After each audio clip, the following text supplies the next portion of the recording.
Tiba-tiba ada suara bergetar dari dalam lemari pakaian yang membuat dia sama mamanya kaget. Pas dibuka ternyata ada kerisnya ayah goyang-goyang. Melisa sama mamanya bingung kan, loh ini kok bisa goyang sendiri gitu loh. Tapi nggak lama sih kerisnya berhenti tuh, diam nggak goyang lagi. Si mamanya sempat ngomong, itu kertasnya tadi jangan dibuang kali. Kata si mama nih mendengar kayak ada suara orang nyanyi. Dengan rasa ketakutan, si Melisa nih mencari sumber suaranya itu di luar kamar. Pas diikutin sepertinya dari arah kamar mandi. Tapi semakin dideketin tuh suaranya semakin jelas terdengar. Dan terlihat pintu kamar mandinya memang tertutup. Melisa udah di depan kamar mandi nih, udah gemetaran nih. Dia dorong pintunya, tapi pas dibuka, ternyata di dalam gak ada siapa-siapa dan suaranya berhenti terdengar. Namun tiba-tiba Melisa ini merasakan udara di sekitarnya tuh menjadi dingin.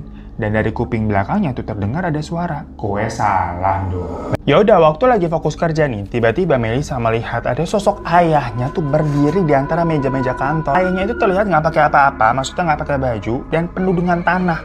Rambutnya tuh gondrong, kusut, taut-tautan, berdiri aja diam tuh ngeliatin Melisa. Melisa kaget kan sampai sedikit teriak nih. Cuma tiba-tiba sosok ayahnya tuh menghilang sewaktu ada karyawan lain yang jalan gitu. Jadi kayak nembus ayahnya, terus ayahnya hilang. Sampai rumah, mama cerita nih, pas katanya tadi lagi tidur siang, mama nih kebangun karena ada suara berisik dari dalam lemari yang sepertinya keris di dalam itu tuh gerak-gerak lagi. Dan tiba-tiba si mama katanya melihat ada ayah yang lewat tuh di depan kamar. Sama nggak pakai apa-apaan, gengs. Di situ mama yakin dia lagi nggak mimpi, orang udah bangun. Udah pak, bawa aja lah kerisnya. Akhirnya sama si Pak Ustadz dibawa tuh untuk didoakan dan dibersihkan atau semacamnya diruqyah lah, biar kerisnya ini nggak ada isinya, udah jadi keris biasa aja. Pas Pak Ustadz keluar, Melisa kan sempat ngucipin tuh beberes juga gelas yang tadi disuguhkan tuh buat si Pak Ustadz di atas meja.